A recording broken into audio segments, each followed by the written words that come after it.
Good morning বন্ধুরা, আপনারা সবাই কেমন আছেন? আমার ভিডিওতে আপনাদের আরও একটা নতুন ব্লগে আপনাদের অনেক অনেক স্বাগত জানাই। এই যে সকালবেলা ব্রেকফাস্ট নিয়ে বসে পড়েছি।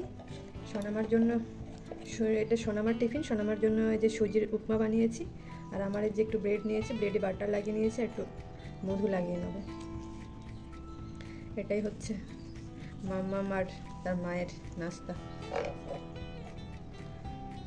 তবে সব দিন সমান নয়, কখনো ব্রেড কখনো মুড়ি, যেটা যেমন। একটু মধু লাগিয়ে নেব।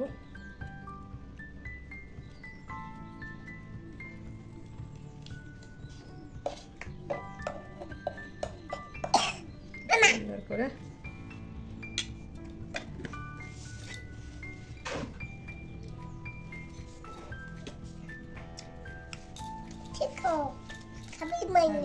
আর এই যে ভেলানো চারটা বাদাম নিয়ে নিয়েছি, 5টা আমন্ড।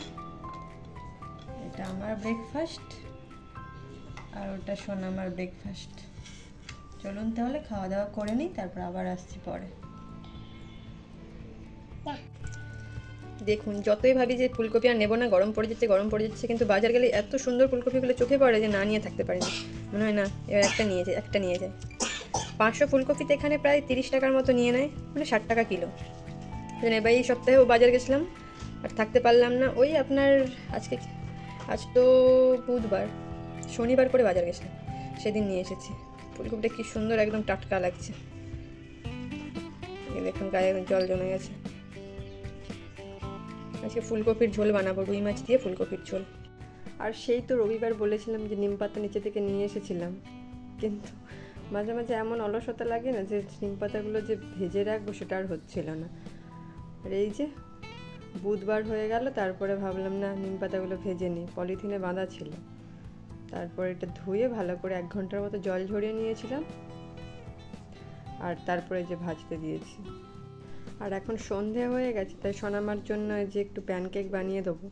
একটা কলা প্রায় কালো হয়ে গেছিলো, ও আর খাচ্ছিল না বলে ভাবলাম একটু প্যানকেক বানিয়ে দিই, যদি খেয়ে নেয়। একটু আটা নিয়ে নিয়েছি, একটা কলা নিয়েছি, আর এই যে 1 কাপের মতো আটা নিয়ে নিয়েছি। আপনারা ময়দাও নিতে পারেন, কোনো অসুবিধে নেই, কিন্তু বাচ্চার থেকে আমি একটু ময়দাটা একটু অ্যাভয়েড করি, সেই জন্য আটাটাই দিলাম। এবার একটু পরিমাণ মতো দুধ দিয়ে দেবো। এই যে দুধ দেওয়া হয়ে গেছে, দিয়ে এবার আরেকটু মনে হচ্ছে লাগবে, আর একটু পাতলা করতে হবে। এরপর মিক্সিতে এটা গ্রাইন্ড করে নেব। মিক্সার গ্রাইন্ডারে দিয়ে একটু ব্লেন্ড করে নেব। এটা খুব তাড়াতাড়ি হয়ে যায় প্যানকেকটা। আর এটা তো লো ফ্লেমে বসিয়ে রেখেছিলাম, একদম হালকা আছে। অনেকটাই খড়খড়ে দেখাচ্ছে, তাই না? এই দেখুন অনেকটাই গুঁড়ো হয়ে যাচ্ছে। আর একটু বাকি আছে, আরও কিছুক্ষণ বসানো থাক, আর 10 মিনিটের মতো, তাহলে আরও একদম গুঁড়ো হয়ে যাবে। একদম হালকা আছে। তবে নিম পাতা দুটোভাবে বানানো যায়, একটা রোদে শুকনো করে একদম খড়খড়ে করে বানিয়ে রাখা যায় নিম পাতার পাউডার।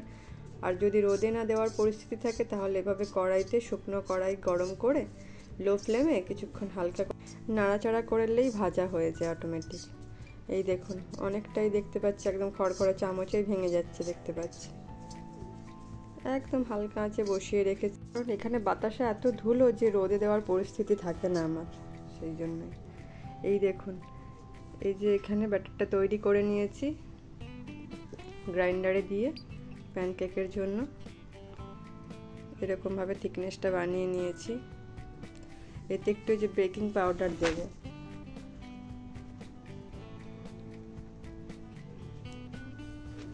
আর 1 চামচ মধু দিয়ে দেবো। মধু তো এমনি শরীরের পক্ষে ভালো, বড় কি ছোট সবার জন্যই। আর এখন যেহেতু ওয়েদারটা চেঞ্জ হচ্ছে, কখনো গরম কখনো ঠান্ডা, সেই জন্য মধুটা খাওয়া খুব দরকার। আর একটু মিষ্টি, চিনির বদলে আমি একটু গুড় দিয়ে দেবো, কারণ একটু চিনিটা সত্যি আমরা সব খাবারে এখন দেওয়া প্রায় বন্ধ করে দিয়েছি। তাই জন্য গুড় এনে রেখেছি বেশি করে, অল্প করে একটু গুড় দিয়ে দেবো, কারণ সোনামা বেশি মিষ্টি খেতে অতটা পছন্দ করে না। এই যে দিয়ে আর একটু ভালো করে এটা ফেটিয়ে নেব। সকাল সন্ধে বাচ্চাকে কি দেবো এই করতে করতে মাথা খারাপ হয়ে যায়। রোজ রোজ তো আবার এক খাবারও দেওয়া যায় না, পাল্টে পাল্টে দিতে হয়। আজকে কি দেবো, কালকে কি দেবো, সকালে কি দেবো, সন্ধ্যায় কি দেবো। ওকে খাওয়ানোর এত ঝামেলা, খেতেই চায় না একদম। বাপরে বাপ, যে কোনো জিনিস খাওয়াতে বসলে 1 থেকে 1.5 ঘন্টা ওর পেছনে দিতে হবে। জল পর্যন্ত নিজের থেকে খেতে চায় না, সেটাতে ওকে জোর করে খাওয়াতে হয়, এমন অবস্থা।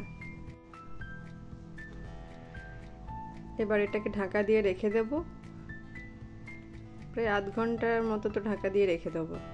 কারণ ওই যে সোনামার যে দুধ নিয়ে নিয়েছে, একটু দুধ খাওয়াবো আগে, তারপর এটা রেডি করবো। দুধ খাওয়াতে ওর 1/2 ঘন্টার উপর লেগে যাবে। তারপরে যে দুধ খাওয়ানো হয়ে গেছে, ওর বাবা চলে এসেছে, ওই জন্য বাবার জন্য 2টো ব্রেড গরম করে নিয়েছি। ওর বাবাকেও, আমরা তো সকালে ব্রেড খেয়েছিলাম, একটু বাটার লাগিয়ে আর একটু মধু দিয়ে ওর বাবাকে ওইভাবেই বানিয়ে দেবো। তাওয়াতে এবার হালকা করে একটু তেল দিয়ে নেব, দিয়ে প্যানকেকটা আবার আস্তে আস্তে দিয়ে দেবো। বেশি তেলও লাগে না, বেশ হেলদি টাইপেরই খাবার, অতটা বেশি তেল দিতে হয় না। এই তো সোনামার 2 বছর হলো, এই 2 বছর পর্যন্ত ওকে কলা মোটেও খাওয়াতে পারতাম না। কলা মুখে দিলেই ব্যাস থুতু করে ফেলে দিত। কিন্তু এখন ও একটু একটু ফোনে দেখে দেখে কলা চিনতে শিখেছে। কলা কলা, এখন বাজার গেলে কলাতে হাত বাড়ায়, কলা।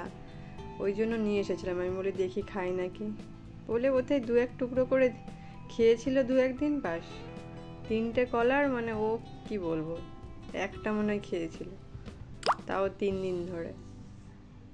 আর একটা কলা এই যে পচে যাচ্ছিল, কেন নষ্ট হবে, যেহেতু গাটা একটু কালো কালো হয়ে গেছিলো, ওই জন্য প্যানকেকটা বানিয়ে দিলাম। আর এই যে ওর বাবার জন্য ব্রেডটা এই যে লাগিয়ে নিয়েছি, একটু বাটার দিয়ে একটু মধু দিয়ে। এটা ওর বাবাকে দিয়ে আসি।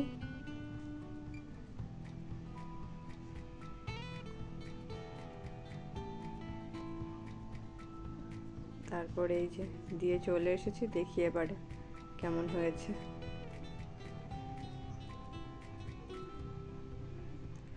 বাচ্চা থাকলেই বাচ্চার জন্য এটা নয় সেটা, সেটা নয় ওটা। এখনের আগের বাচ্চাদের ব্যাপার আলাদা ছিল, আর এখনের বাচ্চারা বাপরে বাপ, তাদের খাওয়ার কথা ভাবতে ভাবতে মায়েদের দিন কেটে যায়, তাই না বলুন? আর এই প্যানকেকটার মধ্যে ডিমও দেওয়া যায়, কিন্তু আমি ডিমটা দিলাম না। আপনারা চাইলে এর মধ্যে ডিমও দিতে পারেন। আর খুব সুন্দর এটা খেতেও হয়, একদম সফট। বাচ্চাদের জন্য তো একদম মানে পারফেক্ট, একদম নরম আর সফট হয়। আমি আগেও কয়েকবার বানিয়েছিলাম, যখনই হয়তো বাড়িতে কখনো বেশি করে কলা আনা হয়ে গেল, হয়তো কলা খাওয়ার আর লোক নেই, তখন এইভাবে বানিয়ে ফেলতে পারেন অন্যরকম স্টাইলে। এই যে হয়ে গেছে, এই দেখুন সোনামাকেও দিয়ে দিয়েছে, আর বাবাকে যে 1 পিস দিয়ে দিই। একদম আজ থেকে কমিয়ে রেখে দিয়েছিলাম, একদম শুকনো হয়ে খরখরে হয়ে গেছে। গুঁড়ো করে ডিবাটা নিয়েছি, ডিবাটার মধ্যে ভরে রাখবো, একদম গুঁড়ো হয়ে যাচ্ছে। এবার শুধু যখন খাওয়া হবে তখন শুধু আলু বলুন, বেগুন বলুন, যা খুশি শুধুও খাওয়া যাবে। সুন্দর হয়েছে।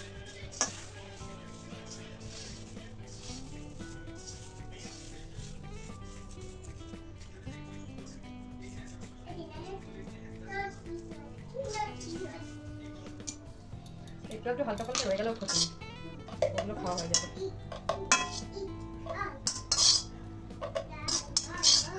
সেই 2019 একবার বানিয়েছিলাম, জানেন তো, সেই ডিবেটাও এখনও রয়েছে আমার কাছে।